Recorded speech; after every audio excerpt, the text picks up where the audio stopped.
guten Tag. Ich heiße Blissy von Jovis Perfect Academy. അപ്പോൾ നമ്മൾ ഇന്ന് പഠിക്കാൻ പോകുന്ന ടോപ്പിക്ക് അക്യുസാറ്റീവ് പ്രപ്പോസിഷൻ ആണ്. അതായത് കുറച്ച് പ്രപ്പോസിഷൻസ് ഉണ്ട്, ഡാറ്റീവ്, അക്യുസാറ്റീവ്, ഗെനിറ്റീവ് എന്ന് പറഞ്ഞ കേസുകളിൽ. അപ്പോൾ നമ്മൾ ഇന്ന് അക്യുസാറ്റീവ് കേസിലുള്ള പ്രപ്പോസിഷൻസ് ആണ് നോക്കാൻ പോകുന്നത്. അപ്പോൾ ഇതിൻ്റെ പ്രത്യേകത എന്താണെന്ന് നോക്കാം. പ്രപ്പോസിഷനും ദി ഇമ്മർ ദെൻ അക്യുസാറ്റീവ് ഫെർലാങ്. അതായത് ഈ അക്യുസാറ്റീവ് പ്രപ്പോസിഷൻ കഴിഞ്ഞിട്ട് വെക്കുന്ന നൗണ് എപ്പോഴും അക്യുസാറ്റീവ് കേസിൽ വേണം നമ്മൾ എഴുതാൻ. ബാക്കിയുള്ള വെർബുകളിനെ വെച്ച് നോക്കുമ്പോൾ ചില വെർബുകളിൽ അക്യുസാറ്റീവ് കേസ് വരേണ്ടി വരില്ല. പക്ഷെ എന്നാലും നമ്മൾ അക്യുസാറ്റീവ് പ്രപ്പോസിഷൻസ് വെക്കുകയാണെങ്കിൽ അത് കഴിഞ്ഞിട്ട് അക്യുസാറ്റീവ് കേസിലായിരിക്കണം ആ ഒരു നൗൺ എഴുതണ്ടേ. അപ്പോൾ ഏതൊക്കെയാണ് ആ അക്യുസാറ്റീവ് പ്രപ്പോസിഷൻസ് നോക്കാം. ഫസ്റ്റത്തെയാണ് ഗേഗൻ. അതിൻ്റെ മീനിങ് വരുന്നത് ഓപ്പോസിറ്റ് അല്ലെങ്കിൽ എഗൈൻസ്റ്റ്, എതിരെ എന്ന് പറഞ്ഞൊരു മീനിങ് വരുന്ന സമയത്താണ് ഗേഗൻ എന്ന് പറഞ്ഞ പ്രപ്പോസിഷൻ നമ്മൾ യൂസ് ചെയ്യുന്നത്.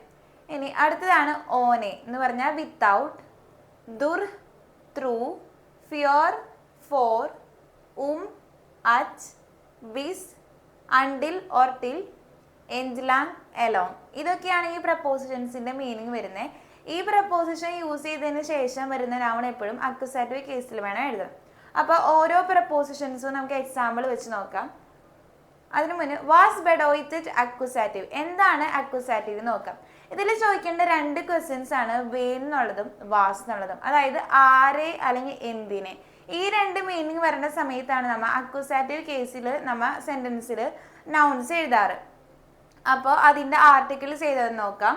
ഫസ്റ്റത്തെ എഴുതിയിരിക്കുന്നത് ദർമൻ. ഇത് മസ്കുലിൻ നൗണാ. ദർമൻ അക്യുസാറ്റീവ് കേസിൽ വരുമ്പോൾ ദേൻ മന്നാവും. ദർ എന്നുള്ളത് ദേനായിട്ട് കൺവേർട്ട് ആവും. ഇനി ദി ഫ്രൗ എന്നുള്ളതിന് ചേഞ്ച് ഒന്നും വരില്ല. അക്യുസാറ്റീവ് കേസിലും ദി ഫ്രൗ തന്നെ നമ്മൾ യൂസ് ചെയ്യുന്നത്. ഇനി കിൻഡ് ആണെങ്കിലും ദ സ്കിൻഡ്. അതായത് ദറിന് മാത്രമാണ് ഇവിടെ ചേഞ്ച് വരുന്നത്. ദർ എന്നുള്ളത് ദേനാവും. അതായത് മസ്കുലിൻ നൗൺസ് നമ്മൾ അക്യുസാറ്റീവ് കേസിൽ കൺവേർട്ട് ചെയ്യുന്ന സമയത്ത് ദേ എന്ന് പറഞ്ഞിട്ടായിരിക്കും ആ ഒരു നൗൺസ് എഴുതുന്നത്. അപ്പോൾ നമുക്ക് ഏതൊക്കെയാണ് കേസുകൾ നോക്കാം. ഫസ്റ്റത്തെ പ്രപ്പോസിഷൻ ഗേഗൻ എന്നായിരുന്നു. അതിൻ്റെ മീനിങ് വരുന്നത് എതിരെ, അതായത് ഓപ്പോസിറ്റ് അല്ലെങ്കിൽ എഗെയിൻസ്റ്റ് എന്നാണ് മീനിങ് വരുന്നത്. അപ്പോൾ ആദ്യത്തെ എക്സാമ്പിൾ നോക്കാം.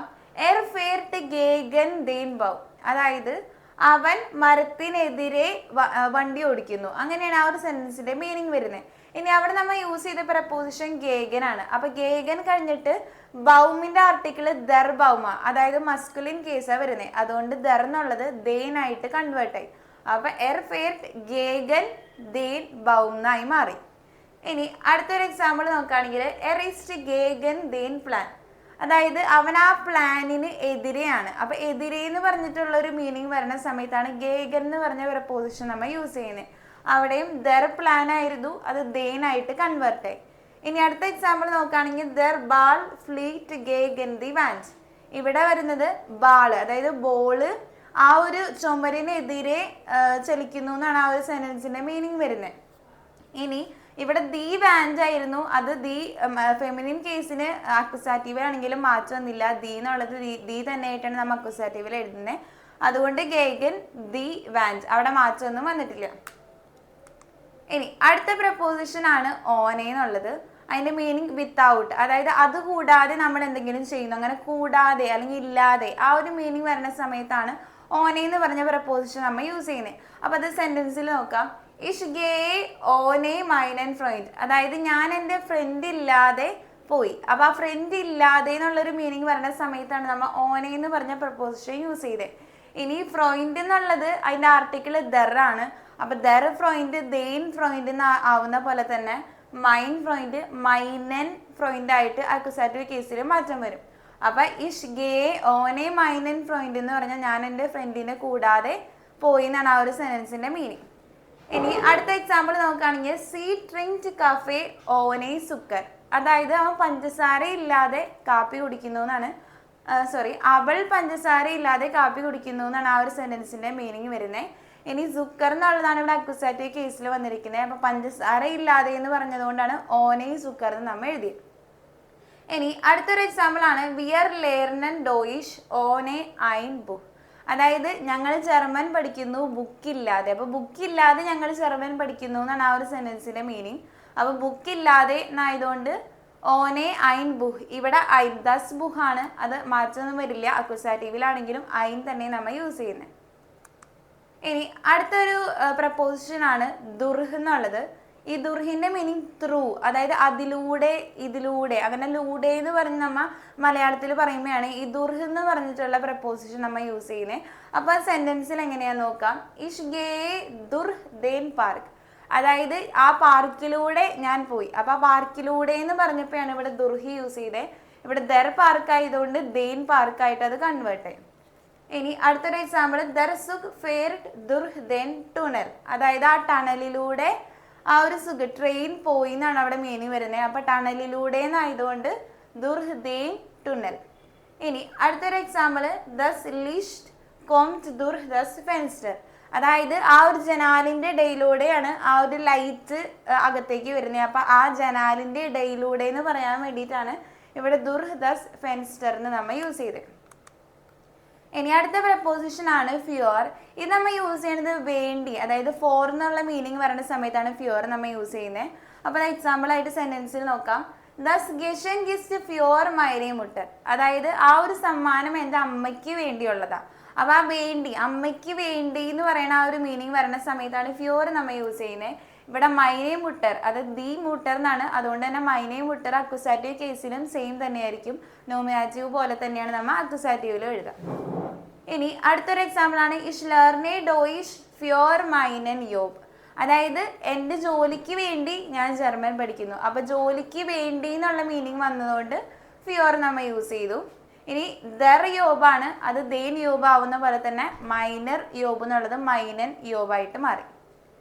ഇനി അടുത്തൊരു എക്സാമ്പിൾ ആണ് എർകൗഫ്റ്റ് ബ്ലൂമൻ ഫ്യൂർ സൈനെ ഫ്രോയിൻഡിൻ, അതായത് അവൻ്റെ ഫ്രണ്ടിന് വേണ്ടി, ഒരു ഫീമെയിൽ ഫ്രണ്ടിന് വേണ്ടിയിട്ട് ബ്ലൂമൻ ഫ്ലവേഴ്സ് വാങ്ങി എന്നാണ് ആ ഒരു സെന്റൻസിന്റെ മീനിങ്. അപ്പൊ അവൾക്ക് വേണ്ടി, ആ ഒരു ഫീമെയിൽ ഫ്രണ്ടിന് വേണ്ടി എന്ന് പറയാൻ വേണ്ടിയിട്ടാണ് ഇവിടെ ഫ്യൂർ നമ്മൾ യൂസ് ചെയ്തിരിക്കുന്നത്. ഇനി അടുത്തൊരു പ്രപ്പോസിഷൻ ആണ് ഇതിന് അറ്റ് എന്നുള്ള മീനിങ് പോലെ തന്നെ എറൗണ്ട് എന്നുള്ളൊരു മീനിങ്ങും ഈ എന്ന് പറഞ്ഞ പ്രപ്പോസിഷന് വരുന്നുണ്ട്. അത് എക്സാമ്പിൾ ആയിട്ട് നോക്കാം. ദർ ഹുണ്ട് ലോയിഫ്റ്റ് ദസ് ഹൗസ്, അതായത് ആ ഒരു ഹൗസ്, ആ ഒരു വീടിന് ചുറ്റും ആ ഒരു ഹുണ്ട്, അതായത് ആ ഒരു ഡോഗ് ഓടുന്നു എന്നാണ് ആ ഒരു സെന്റൻസിന്റെ മീനിങ്. അപ്പൊ ചുറ്റും എന്നാണ് ഇവിടെ ഹൗസ്, വീടിന് ചുറ്റും എന്നുള്ള ആ ഒരു മീനിങ് വരുന്ന സമയത്താണ് ഇവിടെ നമ്മൾ യൂസ് ചെയ്തേ. അതുപോലെ തന്നെ അറ്റ് എന്നുള്ള മീനിങ് വരുമ്പോഴും നമ്മൾ യൂസ് ചെയ്യും. അപ്പൊ ദസ് ഹൗസ്, ഹൗസിന്റെ ആർട്ടിക്കിൾ ദസ് ആയതുകൊണ്ട് മാറ്റൊന്നും വന്നില്ല, ദസ് തന്നെയാണ് നമ്മൾ എഴുതുന്നത്. ഇനി അടുത്തൊരു എക്സാമ്പിൾ, വിയർ സിറ്റ്സ് എൻ ദേൻ ഡിഷ്, അതായത് ആ ഒരു ടേബിളിന് ചുറ്റും ഞങ്ങൾ ഇരിക്കുന്നു. അപ്പൊ അവിടെ ആ ടേബിളിന് ചുറ്റും എന്ന് പറയാൻ വേണ്ടിയിട്ടാണ് അവിടെ എന്ന് പറഞ്ഞ പ്രപ്പോസിഷൻ നമ്മൾ യൂസ് ചെയ്തത്. ഇനി അടുത്ത എക്സാമ്പിൾ, ദർ കോഴ്സ് ബെഗിൻഡ് 9 അതായത് ക്ലാസ് തുടങ്ങുന്നത് 9 മണിക്കാണ്. അപ്പൊ ഇവിടെ ആ ഒരു മീനിങ് വരുന്നത് അറ്റ് എന്നാണ്. ഇവിടെ രണ്ട് സ്ഥലത്തും എറൗണ്ട് എന്നുള്ളൊരു മീനിങ് ആയിരുന്നു വന്നിരുന്നത്. ഇവിടെ എത്തിയപ്പോൾ അത് അറ്റ് എന്നുള്ളൊരു മീനിങ് ആണ് വരുന്നത്. അപ്പൊ 9 അതായത് ടൈമിനെ പറയാൻ വേണ്ടിയിട്ടാണ് നമ്മൾ ഇവിടെ യൂസ് ചെയ്തിരിക്കുന്നത്. ഇനി അടുത്ത എക്സാമ്പിൾ ആണ് ബിസ് എന്നുള്ളത്.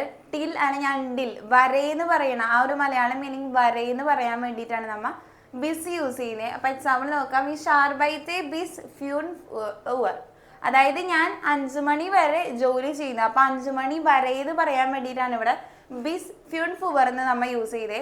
അടുത്ത എക്സാമ്പിളിലാണെങ്കിൽ വിയർ വാർട്ടൻ ബിസ് മോർഗൻ, അതായത് ഞങ്ങൾ നാളെ വരെ വെയിറ്റ് ചെയ്യും. അപ്പൊ നാളെ വരെ, ആ വരെ എന്ന് പറയാൻ വേണ്ടിയിട്ടാണ് ഇവിടെ ബിസ് നമ്മൾ യൂസ് ചെയ്തിരിക്കുന്നത്. ഇനി ദർ സുർഗ് ഫെയർട്ട് ബിസ് ബെർലിൻ, അതായത് ആ ഒരു ട്രെയിൻ ബെർലിൻ വരെ ഓടുന്നു. അപ്പൊ ആ ബെർലിൻ വരെ എന്ന് പറയാൻ വേണ്ടിയാണ് ഇവിടെ നമ്മൾ ബിസ് യൂസ് ചെയ്തത്. ഇനി അടുത്തൊരു പ്രപ്പോസിഷൻ ആണ് എൻഡ് ലാങ് എന്ന് പറഞ്ഞത്. ഈ എൻഡ് ലാങ്ങിന് ഒരു പ്രത്യേകതയുണ്ട്. നമ്മൾ ഇത്ര നേരം കണ്ട പ്രപ്പോസിഷൻ എല്ലാം ആ ഒരു നൗണിന്റെ ഫ്രണ്ടിലാണ് നമ്മൾ വെച്ചിരുന്നത്. പക്ഷെ ഈ എൻഡ് ലാങ് എപ്പോഴും ആ ഒരു നൗൺ, അതായത് അക്യൂസാറ്റീവ് നൗൺ ഏതാണോ അതിന് ശേഷമായിരിക്കും നമ്മൾ എൻഡ് ലാങ് എഴുതാം. എക്സാമ്പിൾ ആയിട്ട് നോക്കാം. വി ആർ ഗെയിൻ ദെൻ ഫ്ലൂസ് എൻഡ് ലാങ്.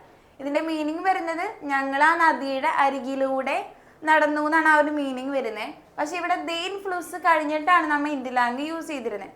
ഇതിന് മുൻപത്തെ ഈ ഒരു പ്രപ്പോസിഷൻ നോക്കുകയാണെങ്കിൽ ഫ്യൂൺ ഫുവറിന് മുന്നാണ് നമ്മൾ ബിസ് യൂസ് ചെയ്തിരുന്നത്.